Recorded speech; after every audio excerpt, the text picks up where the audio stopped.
Você já passou por uma fase em que tudo estava tecnicamente bem: emprego, moradia, pessoas ao redor, e mesmo assim sentia um vazio que não conseguia explicar. Não era tristeza com causa, não era ansiedade com objeto, era só ausência. Como se algo essencial estivesse faltando e você não soubesse nem o nome disso, quanto menos onde procurar. A maioria das pessoas, quando sente isso, tenta preencher. Mais trabalho, mais distração, mais relacionamentos, mais consumo. Qualquer coisa que tape o buraco por tempo suficiente para não ter que olhar para dentro dele.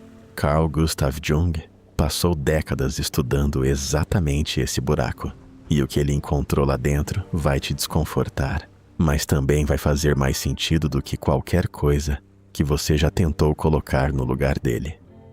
Jung nasceu na Suíça em 1875. Foi discípulo de Freud. Depois, rompeu com ele.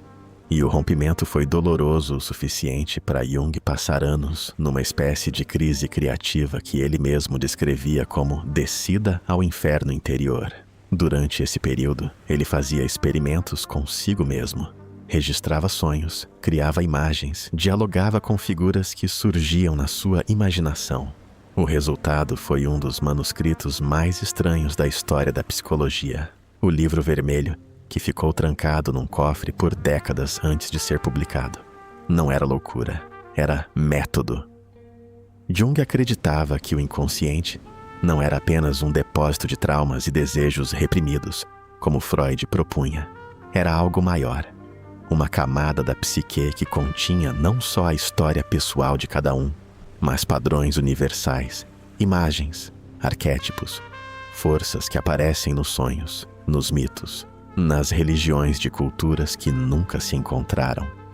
E que ignorar essa camada tinha um custo que ele chamava de neurose, e que hoje chamaríamos simplesmente de vazio.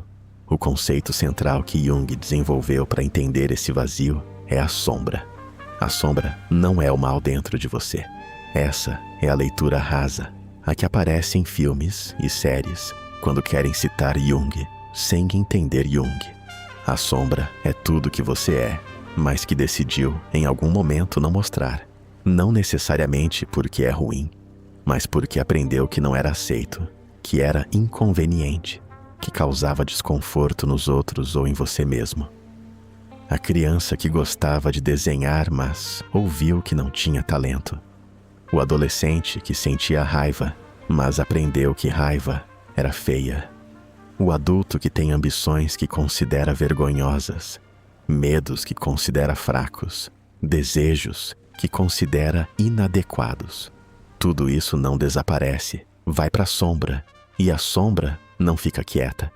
Ela aparece nos seus sonhos, aparece na raiva desproporcional que você sente de certas pessoas, porque elas exibem algo que você enterrou em si mesmo.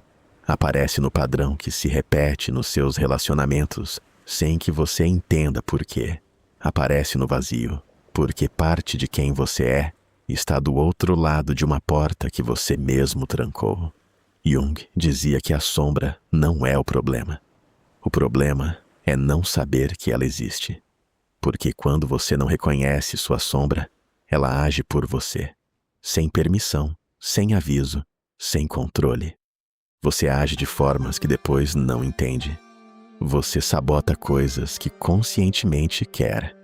Você se afasta de pessoas sem saber por quê. Você sente raiva ou tristeza sem fonte aparente. Não é fraqueza de caráter. É a sombra agindo no escuro porque você nunca a trouxe para a luz. O processo de reconhecer, encarar e integrar a sombra, Jung chamava de individuação. E era para ele o trabalho central de uma vida humana. Não se tornar perfeito, se tornar inteiro. Aqui está o que individuação não é. Não é terapia no sentido de consertar o que está quebrado. Não é autoajuda no sentido de se tornar uma versão melhor, mais produtiva, mais positiva de si mesmo. Não é meditação como fuga do desconforto. Individuação é o oposto de fuga. É o movimento deliberado de ir em direção ao que você evita em si mesmo. Jung usava uma imagem. Ele dizia que a pessoa que não integra a sombra projeta ela no mundo. Vê nos outros o que não consegue ver em si mesma. O homem que nega sua própria crueldade enxerga crueldade em todo mundo ao redor. A pessoa que reprimiu sua ambição sente raiva visceral de quem é ambicioso. Quem enterrou a própria vulnerabilidade não suporta ver vulnerabilidade nos outros. As pessoas que mais te irritam, as características que você mais condena nos outros, Jung perguntaria: quanto disso é você? Não como acusação, como investigação. Mas voltemos ao vazio.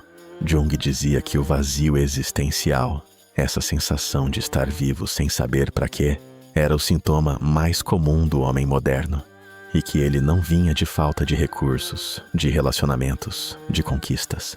Vinha de distância de si mesmo. Quando você passa anos construindo uma vida que foi aprovada pelo mundo, mas nunca verificou se era aprovada por você.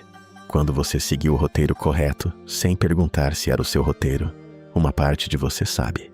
Ela sabe que está sendo ignorada, e o vazio é o sinal que ela manda. Não é fraqueza, é comunicação. A questão não é como calar esse sinal, é como aprender a ouvi-lo. Jung não oferece um método simples. Ele nunca fingiu que o trabalho interno era fácil ou rápido, mas deixou algumas direções. Preste atenção nos seus sonhos, não para interpretá-los como previsões, mas para notar o que aparece repetidamente. O inconsciente tem uma linguagem própria, e ela fala quando você está quieto o suficiente para ouvir. Observe suas reações intensas, especialmente as que parecem desproporcionais. Raiva repentina, inveja que você prefere não admitir, atração ou repulsa sem explicação clara.